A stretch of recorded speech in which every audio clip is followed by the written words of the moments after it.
Affirmative voice कैसे change किया जाता है। मैं यहाँ पर वापस नियम लिख देता हूं, फिर से एक बार और रिवीजन हो जाएगा शॉर्ट तरीके से। पहला नियम मैंने ये बताया है कि सब्जेक्ट को ऑब्जेक्ट के स्थान पर रखा जाता है और ऑब्जेक्ट को सब्जेक्ट के स्थान पर रखा जाता है। दूसरा नियम ये है कि सब्जेक्ट या ऑब्जेक्ट के रूप में अगर मान लो कोई प्रोनाउन दिए गए हो तो उनको चेंज किया जाता है।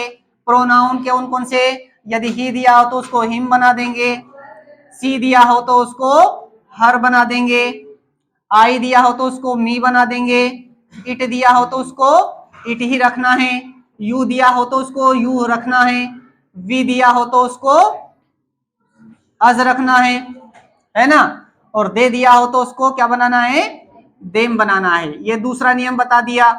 तीसरा नियम क्या बताया था कि हेल्पिंग वर्ब चेंज करना है। क्या चेंज करना, हमें हेल्पिंग वर्ब चेंज करना है। तो हेल्पिंग वर्ब चेंज करने का कॉन्सेप्ट भी हमने बता दिया कि जिस टेंस का वाक्य दिया उसके हेल्पिंग वर्ब यूज ना करते हैं, उसके आगे वाले टेंस के हेल्पिंग वर्ब यूज करना है। दो टेंस का याद रखना जिसमें बिंग लगाते हैं, एक प्रेजेंट कंटीन्यूअस टेंस और एक पास्ट कंटीन्यूअस टेंस जिसमें बिंग लगने वाला है, और इस दोनों टेंस में हेल्पिंग वर्ब वही यूज करना है जो दी गई है। तीसरा नियम हो गया। अब चौथा नियम क्या है कि पैसिव वॉइस में हमेशा वर्ब की थर्ड फॉर्म का इस्तेमाल करना है, सभी टेंस में वर्ब की थर्ड फॉर्म ही लगानी है। और पांचवा नियम है कि ऑब्जेक्ट से पहले बाई का इस्तेमाल करना है और उसके बाद में विश्वास करना है। अब हम यहाँ सीख रहे हैं अफर्मेटिव वॉइस। अब देखिए कैसे हम वॉइस कंप्लीट करते हैं। पहला वाक्य, ठीक है, पहला वाक्य हो गया he writes a letter. He writes a letter, वहां लेटर लिखता है, मतलब वहां पत्र लिखता है, ठीक है। तो वॉइस सीखने के लिए ये 5 कॉन्सेप्ट क्लियर करना है, ये 5 नियम हमें यूज करना है। एक भी नियम छोड़ा कि आपका वॉइस गलत हो जाएगा, एक भी नियम नहीं छूटना चाहिए, ठीक है। नियम नंबर 1, सब्जेक्ट को ऑब्जेक्ट के स्थान पर, ऑब्जेक्ट को सब्जेक्ट के स्थान पर रखा जाता है। तो सब्जेक्ट क्या है यहाँ पर ही, ऑब्जेक्ट क्या है अ लेटर। देखिए दो शब्दों को ही चेंज करना है, सब्जेक्ट और ऑब्जेक्ट, चाहे सेंटेंस कितना ही बड़ा क्यों ना दिया, बाकी वर्ड अपनी जगह पर ही रहेंगे। बीच वाले शब्दों से छेड़छाड़ नहीं करनी है, जो जहां पर है वहीं पर उनको बैठा दो, उनको उठा पटक नहीं करना है कि उनको उधर उठाना तुम उधर बैठ जाओ, है ना। जगह उनकी जगह बिल्कुल भी चेंज नहीं करनी है, जगह चेंज करनी केवल 2 शब्द की, सब्जेक्ट की और ऑब्जेक्ट की। तो देखिए यहाँ पर सब्जेक्ट है ही, तो ये यहाँ पर लिखेंगे हम इसको हिम। भैया ही को हिम क्यों लिखेंगे, क्योंकि यहाँ पर नियम कह रहा है, नियम नंबर 2 कि ही दिया हो तो उसको हिम लिखना है ना। और ये ए लेटर लिखा है, इस ए लेटर को हम यहाँ पर ऐसा का ऐसे ही लिख देंगे। भैया इसको ए लेटर को ए लेटर ही क्यों लिखा आपने, क्योंकि ये नाउन है। क्या है ये, नाउन है, नाउन को चेंज नहीं किया जाता। नाउन क्या चीज होती है, जो चीज तुम्हें दिखती है, दुनिया में जितनी भी चीज तुम्हें दिखाई देती है उन सभी चीजों का जो नाम होता है उसको नाउन कहते हैं। जो भी तुम्हें दिखाई देता है वो सब नाउन है, लेकिन नाउन है क्या, उसका नाम। लेटर, ये 7 प्रोनाउन को चेंज करना यहां पर लिखा हुआ है, केवल इनके अलावा किसी दूसरे शब्द को चेंज नहीं करना है। ये 7 दिमाग में बैठा लेना अच्छे से, इनको ही चेंज करें, इनके अलावा दूसरा वर्ड चेंज ना करें। नियम नंबर 1 कंप्लीट हो गया। सुनिए नियम नंबर 1, सब्जेक्ट और ऑब्जेक्ट, ही को हमने हिम बना दिया, ए लेटर को ए लेटर लिख दिया, ठीक है।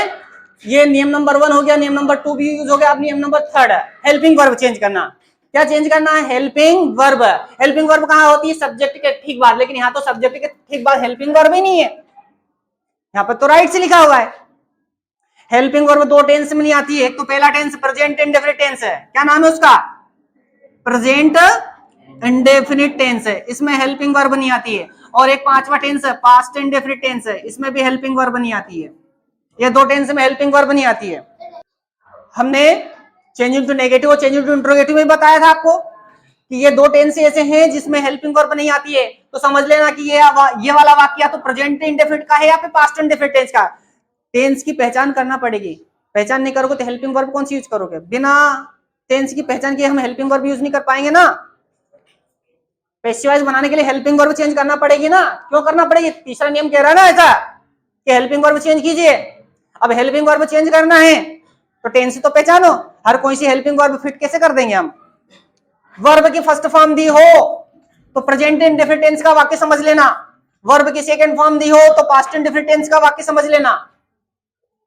पहचानो कौन सी फॉर्म है ये, वर्ब की फर्स्ट फॉर्म है, कौन सी फॉर्म है ये, सेकंड फॉर्म।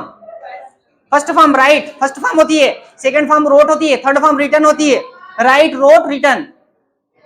वर्ब की फर्स्ट फॉर्म, तो पक्का ये वाक्य प्रेजेंट इंडेफिनिट का है, किसका है, तो अभी हम helping verb present continuous tense की यूज कर रहे हैं, उसके आगे वाले टेंस की बताया था ऐसे ही, जिस टेंस का वाक्य दिया उसकी यूज ना करते हुए उसके आगे वाले टेंस की हेल्पिंग वर्ब यूज कर डालो। तो प्रेजेंट इंडेफिनिट टेंस का वाक्य है, इसलिए हम प्रेजेंट कंटीन्यूअस टेंस की हेल्पिंग वर्ब यूज करेंगे। तो भैया प्रेजेंट कंटीन्यूअस टेंस की हेल्पिंग वर्ब तो याद होना चाहिए, is, are, am. Present continuous tense की हेल्पिंग वर्ब क्या है, इज, आर, एम। तीन हेल्पिंग वर्ब है, इज एक वचन, आर बहुवचन, एम आई के लिए।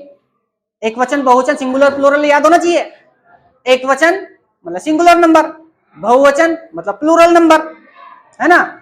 जो संख्या में एक होता है वो एक वचन होता है, जो संख्या में दो या दो से अधिक हो उसको प्लूरल नंबर बोलते हैं। अब यहां पर अ लेटर, अ लिखा हुआ है, अ मतलब एक, एक ही जो चीज एक होती है उसके आगे ए लिखते हैं, तो ये लेटर एक ही यहाँ पर, तो एक वचन है ये, क्या है ये, तो helping verb is, are, am तीनों में से कौन सी यूज करें, इज। कौन सी यूज करेंगे, इज। क्लियर हो गया, कौन सी यूज करेंगे हम, इज। ये हो गया हमारा नियम नंबर 3 कंप्लीट। कहां तक हो गया हमारा, सीरियल से चलते जाइए, नियम नंबर 3 हमारा कंप्लीट हो गया।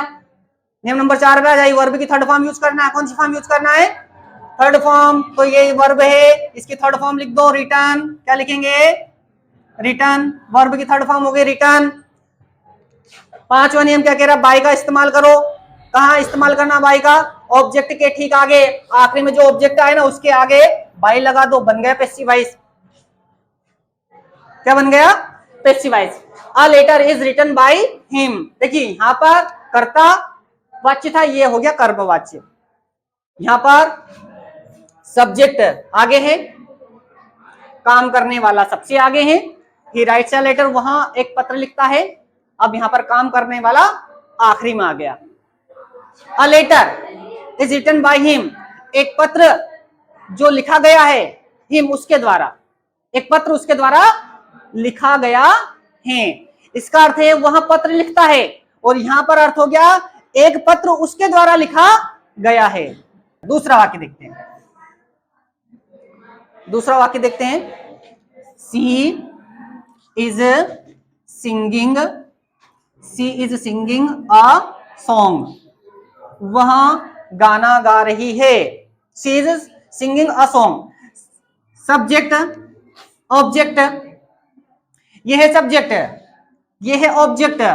सी को ऑब्जेक्ट के स्थान पर रखेंगे तो यहां लिखेंगे हर, क्या लिखेंगे, ए सॉन्ग को सी के स्थान पर लिखेंगे तो ए सॉन्ग, सेम वैसा का वैसा ही। सॉन्ग को हमने सॉन्ग ही लिखा है, लेकिन सी को हमने हर बना दिया है। कहा है यहां पर सी को हर बनाने का, प्रोनाउन को चेंज किया जाता है, नाउन को चेंज नहीं किया जाता है। नाउन क्या चीज होती है बार बार बताने की जरूरत नहीं पड़े। Noun is the name of any person, place और थिंग। किसी व्यक्ति, वस्तु और स्थान के नाम को नाउन कहते हैं। और इतना भी सूझना पड़े तो समझ लेना कि दुनिया में जितनी भी चीजें जो आपको दिखाई दे उनके सबके नाम नाउन हैं, उनके सबके नाम नाउन हैं, वो सभी नाउन है। ठीक है, तो यहां पर ए सॉन्ग को हमने ए सॉन्ग लिख दिया और सी को हमने यहां पर हर लिख दिया। नियम नंबर 1 और नियम नंबर 2 दोनों यूज हो गए। नियम नंबर 3 आ जाइए, हेल्पिंग वर्ब चेंज करना है। यहां पर हेल्पिंग वर्ब इज आ रही है, क्या आ रही है, इज। हेल्पिंग वर्ब चेंज करना है, इसमें आईएनजी लगा हुआ मिल रहा है, क्या मिल रहा है, ये आईएनजी बता रहा है कि इसमें बिंग लगा दो। ये आईएनजी बता रहा है कि हेल्पिंग वर्ब यही इस्तेमाल करो जो दी गई हो। बाकी खुद कह रहा है, आपको याद रखने की जरूरत ही नहीं पड़ेगी। ये आईएनजी बता रहा है कि इसमें बिंग का इस्तेमाल करो। ये आईएनजी आपको ये बता रहा है कि हेल्पिंग वर्ब भी इसी टेंस का इस्तेमाल करो जो टेंस दिया गया हो। और आईएनजी ना दिया हो तो बिंग का इस्तेमाल भूल कर भी नहीं करना है। अगर वाक्य में आईएनजी दी गई हो तो हेल्पिंग वर्ब आगे वाले टेंस की बिल्कुल भी ना लगाएं। दो बातों का पता चलता है आईएनजी से। कितनी बातों का पता चल रहा है? दो। एक तो हेल्पिंग वर्ब भी उसी टेंस की इस्तेमाल करना है और बिंग लगाना है। देखिए सी के साथ इज लगी थी तो हम ए सॉन्ग के साथ भी इज ही लगाएंगे। कौन से हेल्पिंग वर्ब लगाएंगे? Is he. ए सॉन्ग के साथ भी इज लगाएंगे क्योंकि ए सॉन्ग भी एक गाना, एक वचन है। और बिंग कहां लगाएंगे? हर कहीं बिंग नहीं लगाना है, हेल्पिंग वर्ब के ठीक बाद। तो हेल्पिंग वर्ब इज के ठीक बाद हम यहां पर लगा देंगे being. A song is being. फिर वर्ब की थर्ड फॉर्म, वर्ब क्या? सिंग। तो सिंग की थर्ड फॉर्म होती है संग। क्या होती है? संग। फिर बाई का इस्तेमाल करेंगे तो बाई कहां लगाएंगे? इसके आगे। ये हो गया by. Uh song is Bing संग बाई हर। इस वाक्य का अर्थ क्या था? सी इज सिंगिंग अ सॉन्ग, वहां एक गाना गा रही है। यहां पर हो गया अ सॉन्ग इज बिंग संग बाई हर, एक गाना उसके द्वारा गाया गया है। ठीक है, चलिए अगला सेंटेंस देख लेते हैं। You have written poems. You have written poems, तुम पोइम्स लिख चुके हो। सब्जेक्ट ऑब्जेक्ट, ये है सब्जेक्ट और ऑब्जेक्ट क्या दिया है यहां पर? पोइम्स। ठीक है, सब्जेक्ट ऑब्जेक्ट। आ जाइए नेम पर। नेम नंबर 1, सब्जेक्ट को ऑब्जेक्ट के स्थान पर, ऑब्जेक्ट को सब्जेक्ट के स्थान पर रखा जाता है। सब्जेक्ट क्या दिया है यहाँ पर? यू को उठा के यहाँ पर यू रख दो, वैसा का वैसा ही। क्यों? क्योंकि यहाँ पर यू को यू ही लिखा जाता है। और ये पोइम्स दी है, इस पोइम्स को उठा के इधर पटक दो तो पोइम्स को भी हम पोइम्स वैसा का वैसे ही लिखेंगे। यहाँ पर पोइम्स लिखी है ना, तो पोइम्स ही लिखेंगे क्योंकि ये नाउन है, नाउन को वैसा का वैसा ही लिखा जाता है। बार बार दिमाग में ये क्वेश्चन तो नहीं बन रहा कि नाउन होता क्या है, बोलने की जरूरत तो नहीं है। इनको छोड़कर सब नाउन, ये 7 प्रोनाउन याद रखना। इनको छोड़कर कोई दूसरा शब्द आए सब्जेक्ट या ऑब्जेक्ट के स्थान पर तो वो नाउन है। और नाउन को चेंज बिल्कुल नहीं करना है, केवल प्रोनाउन को ही चेंज करना है। तो हमने सब्जेक्ट को ऑब्जेक्ट, ऑब्जेक्ट को सब्जेक्ट के स्थान पर पटक दिया। अब देखते हैं नियम नंबर 3, हेल्पिंग वर्ब चेंज करना है। क्या चेंज करना है? Helping verb. हेल्पिंग वर्ब क्या दी हुई है? हैव दी हुई है। कौन से टेंस की हेल्पिंग वर्ब है? तीसरे टेंस की, नाम है प्रेजेंट परफेक्ट। तो हम हेल्पिंग वर्ब चौथे की इस्तेमाल करेंगे। चौथे की टेंस की helping verb present perfect continuous की, उसकी हेल्पिंग वर्ब 2 है, हैज बीन और हैव बीन। हैज बीन और हैव बीन। हैज बीन एक वचन के लिए यूज होती है और हैव बीन आई के साथ और बहुवचन के साथ यूज होती है। तो देखिए यहाँ पर पोइम्स को देखिए, सब्जेक्ट को देखकर हेल्पिंग वर्ब लगाना है। किसको देखकर हेल्पिंग वर्ब लगाना है? सब्जेक्ट। ये अब सब्जेक्ट यहाँ पर पोइम्स बन गया है, पहले सब्जेक्ट यू था, अब क्या है सब्जेक्ट यहाँ पर? पोइम्स। क्योंकि ये पोइम्स यहाँ पर आ गई ना, तो पोइम्स बहुवचन है तो बहुवचन के साथ हेल्पिंग वर्ब चौथे टेंस की यूज करेंगे। ये तीसरे की यहाँ पर हम लगा देंगे चौथे की हेल्पिंग वर्ब हैज बीन और हैव बीन, तो बहुवचन के साथ हैव बीन यूज होती है। तो यहाँ हैव से क्या हो जाएगा? Have been. समझ में आ गई? चौथे की लगा दी। वर्ब की थर्ड फॉर्म लगाने के लिए कह रहा, तो थर्ड फॉर्म दी हुई है पक्की पकाई। देखो यहाँ पर केवल खाना ही तो है, रिटर्न लिखी है ना, राइट के थर्ड फॉर्म रिटर्न लिखी हुई है। तीसरी फॉर्म पहले से दी हुई है, कुछ मत करो। तीसरी फॉर्म दी हुई है तो वैसी की वैसी लिख दो। पांचवा नियम क्या है? बाय का इस्तेमाल करो। कहां यूज करना? ऑब्जेक्ट से पहले बाय लगा दो। समझ में आया? समझ में आ गया? ठीक है, करो। सेंटेंस दिया हुआ है, ही कॉल्ड मी, उसने मुझे बुलाया। ही कॉल्ड मी, उसने मुझे बुलाया। अब यहां पर देखिए सेंटेंस है साइलेंट, ही कॉल्ड मी। अब इस सेंटेंस में सब्जेक्ट दिया हुआ है ही और ऑब्जेक्ट दिया हुआ है यहां पर मी। ठीक है, सबसे आगे सब्जेक्ट है और सबसे अंत में ऑब्जेक्ट दिया हुआ है। अब यहां पर सब्जेक्ट और ऑब्जेक्ट दोनों ही प्रोनाउन दिए हुए हैं, इधर भी प्रोनाउन इधर भी प्रोनाउन। मी को हम यहां पर रखेंगे तो ये मी का यहां पर आई बन जाएगा। ये यहां पर कह रहा मी को उधर ले जाने पर आई बन जाता है, और ही को इधर लाने पर हम क्या बना देंगे? इसको हिम बना देंगे। यहां पर कह रहा ही को इधर लाने पर हिम बन जाता है। ठीक है, तो सब्जेक्ट और ऑब्जेक्ट दोनों को हमने बदल दिया है, प्रोनाउन दोनों साइड में थे, दोनों प्रोनाउन को भी चेंज कर दिया है। तीसरा नियम कह रहा है हेल्पिंग वर्ब चेंज कर दीजिए, लेकिन इस टेंस में सब्जेक्ट के बाद में कार्ड लिखा हुआ, यहाँ पर कोई हेल्पिंग वर्ब नहीं दी गई है। हमने आपको बताया कि दो टेंस में हेल्पिंग वर्ब नहीं आती है। एक तो पहला टेंस प्रेजेंट इंडेफिनिट टेंस, कौन सा टेंस? प्रेजेंट इंडेफिनिट टेंस, है ना। इसमें क्या होता है, हेल्पिंग वर्ब नहीं आती है। यदि सेंटेंस अफर्मेटिव दिया हो तो प्रेजेंट इंडेफिनिट टेंस, और पांचवा टेंस पास्ट इंडेफिनिट टेंस, इसमें हेल्पिंग वर्ब नहीं दी गई होती। दोनों टेंस में हेल्पिंग वर्ब नहीं आती है। तो क्या करेंगे, पहचानेंगे वाक्य को वर्ब से। यदि वर्ब की फर्स्ट फॉर्म दी हो तो प्रेजेंट इंडेफिनिट टेंस का मानेंगे, और यदि उसमें वर्ब की सेकंड फॉर्म दी हो तो उसको पास्ट इंडेफिनिट टेंस का मानेंगे। सेकंड फॉर्म दी है, ईडी लगा हुआ काल में, तो कौन सी फॉर्म में? ये सेकंड फॉर्म। तो पता चला कि ये पास्ट इंडेफिनिट टेंस का वाक्य है। तो हमने सेंटेंस को पहचान लिया है कि ये वाला जो सेंटेंस है ये पांचवें टेंस का वाक्य है, पास्ट इंडेफिनिट टेंस का वाक्य है। अब हम क्या करने वाले हैं, छठे टेंस के हेल्पिंग वर्ब लगाने वाले हैं, पास्ट कंटीन्यूअस टेंस के हेल्पिंग वर्ब लगाने वाले हैं। पास्ट कंटीन्यूअस टेंस की हेल्पिंग वर्ब होती है वाज और वर। वाज का प्रयोग एक वचन के लिए और वर का प्रयोग बहुवचन के लिए। मतलब वाज सिंगुलर के लिए लगाते हैं और वर का प्रयोग किसके लिए यूज होता है? प्लूरल के लिए। तो वाज या वर दोनों में से एक हेल्पिंग वर्ब लगने वाली है। आई यहाँ पर सिंगुलर है, आई एक वचन होता है, इसके साथ हेल्पिंग वर्ब वाज का इस्तेमाल होता है।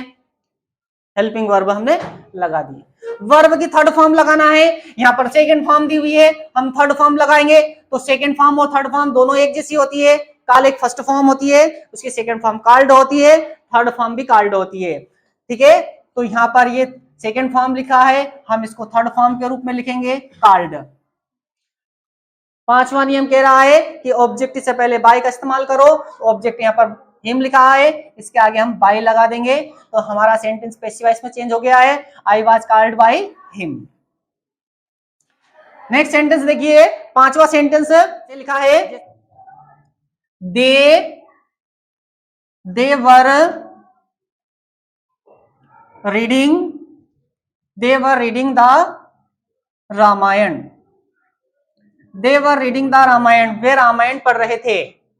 यहां पर सब्जेक्ट दिया हुआ दे, यहां पर सब्जेक्ट क्या दिया हुआ है? दे, और यहां पर ऑब्जेक्ट दिया हुआ द रामायण।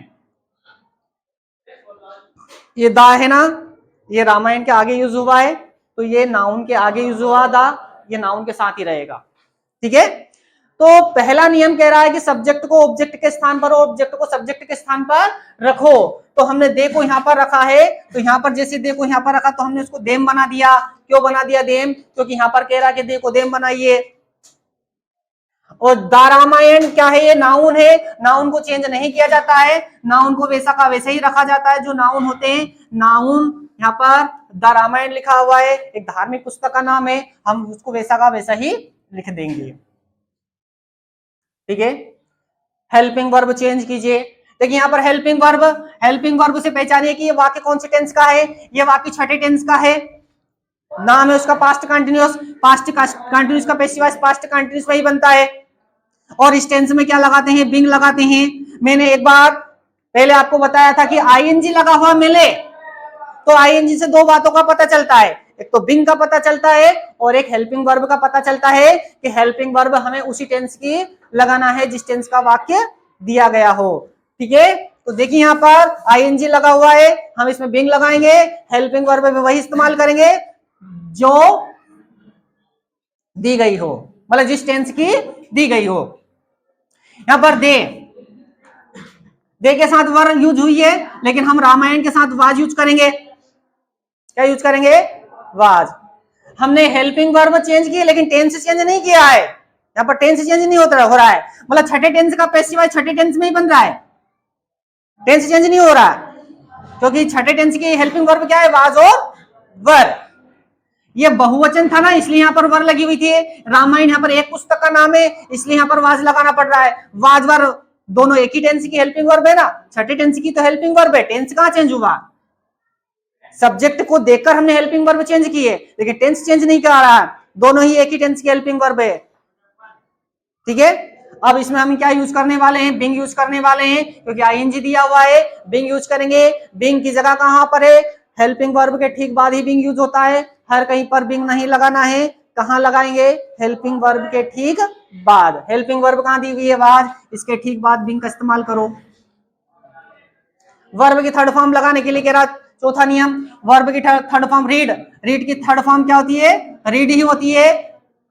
रीड की थर्ड फॉर्म रीड ही होती है। First form second form third form same है। पांचवा के नियम कह रहा है कि ऑब्जेक्ट से पहले बाय लगा दीजिए, तो हमने देम के आगे लगा दिया by. The Ramayan was being read by them. छोटा वाक्य देखिए, शी हैड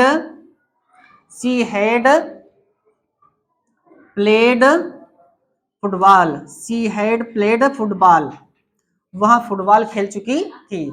सब्जेक्ट सी दिया है, ऑब्जेक्ट फुटबॉल दिया है, सी को हम यहां रखेंगे तो हर हो जाएगा, क्या हो जाएगा, हर। और फुटबॉल को इधर ले जाने पर क्रिकेट हो जाएगा क्या, फुटबॉल को उधर ले जाएंगे तो क्रिकेट लिखे क्या, नहीं लिखेंगे, फुटबॉल को फुटबॉल ही। मैं क्या कह रहा हूं कि केवल प्रोनाउन को ही चेंज करना है, इनके अलावा कोई दूसरा नाम आता तो उनको चेंज नहीं करना है, जैसा दिया है वैसा का वैसा ही लिखना है। तो यहाँ पर फुटबॉल को हम फुटबॉल ही लिखेंगे, क्रिकेट नहीं बनाएंगे। आई बात समझ में नहीं आई, तो हम यहाँ पर फुटबॉल।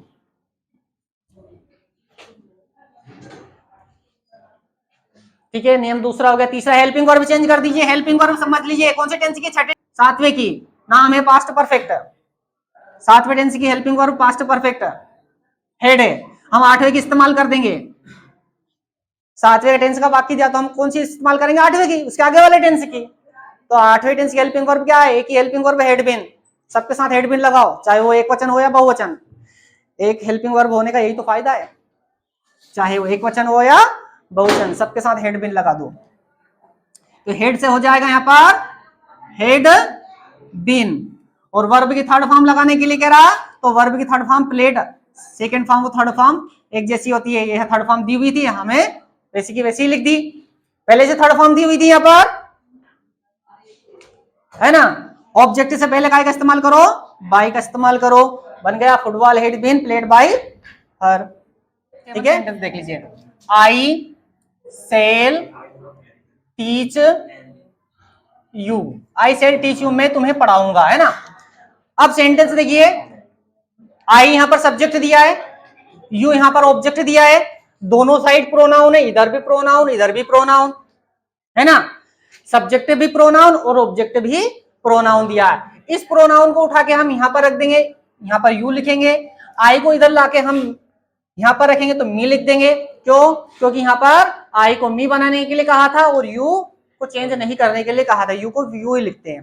ठीक है, तो इधर भी यू लिखा, इधर भी हमने यू लिखा। पहला और दूसरा नियम कंप्लीट। तीसरे नियम पर आ जाइए, हेल्पिंग वर्ब चेंज करेंगे। हेल्पिंग वर्ब यहाँ पर सेल लिखी हुई है, टेंस की पहचान करेंगे तो नौवा टेंस है, नाम है उसका फ्यूचर इंडेफिनिट। कौन सा टेंस है ये, फ्यूचर इंडेफिनिट। हम हेल्पिंग वर्ब उसके आगे वाले टेंस की यूज करेंगे, फ्यूचर कंटिन्यूस की। हेल्पिंग वर्ब का रूल्स मैंने बता दिया है, जिस टेंस का वाक्य दिया उसके हेल्पिंग वर्ब यूज ना करते उसके आगे वाले टेंस की हेल्पिंग वर्ब यूज करना है। और अगर आईएनजी लगा हुआ मिल जाए वाक्य में तो हेल्पिंग वर्ब वही इस्तेमाल करना है जो दी गई हो, जिस टेंस की दी गई हो। 10वें टेंस की हेल्पिंग वर्ब क्या है, सेल बी और विल बी। तो हम यहाँ पर या तो सेल बी का इस्तेमाल करेंगे या फिर विल बी का इस्तेमाल करेंगे। यू के साथ विल बी लगाएंगे, क्योंकि सेल बी का इस्तेमाल तो केवल आई और बी के लिए यूज होता है। कौन सी हेल्पिंग वर्ब यूज करेंगे हम, विल बी। तो यहाँ पर सेल के स्थान पर आ जाएगी 10वें टेंस की helping verb will be. Helping verb change कर दी। वर्ब की थर्ड फॉर्म लगा दो। टीच की थर्ड फॉर्म होती है टाट, क्या होती है, टाट। तो हम यहाँ पर टाट लिख देंगे, TAUGST, टाट। बाय का इस्तेमाल करें, ऑब्जेक्ट से पहले बाय लगा देंगे तो बाय हो गया, you will be taught by me. Last sentence देख लीजिए, वी सेल हैव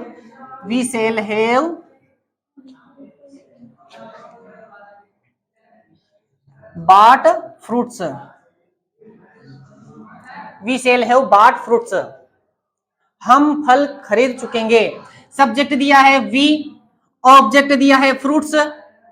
नियम नंबर 1 कह रहा है कि सब्जेक्ट को ऑब्जेक्ट, ऑब्जेक्ट को सब्जेक्ट के स्थान पर रखो, तो हम यहाँ पर फ्रूट्स लिखेंगे, सब्जेक्ट के स्थान पर फ्रूट्स लिख देंगे।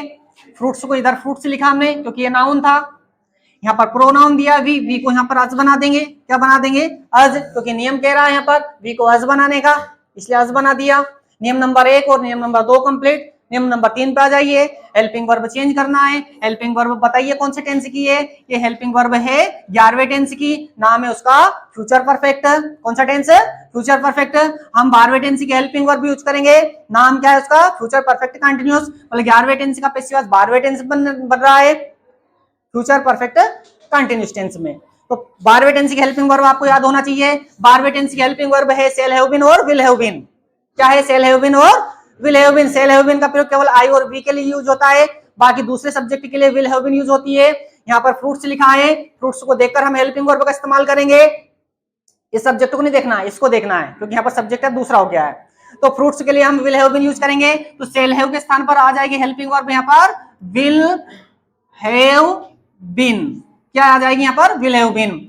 वर्ब के थर्ड फॉर्म का इस्तेमाल करना है, तो वर्ब क्या यहाँ पर थर्ड फॉर्म दी हुई है पहले से पक्की पकाई, तो हम वैसी की वैसी लिख देंगे यहाँ पर थर्ड फॉर्म।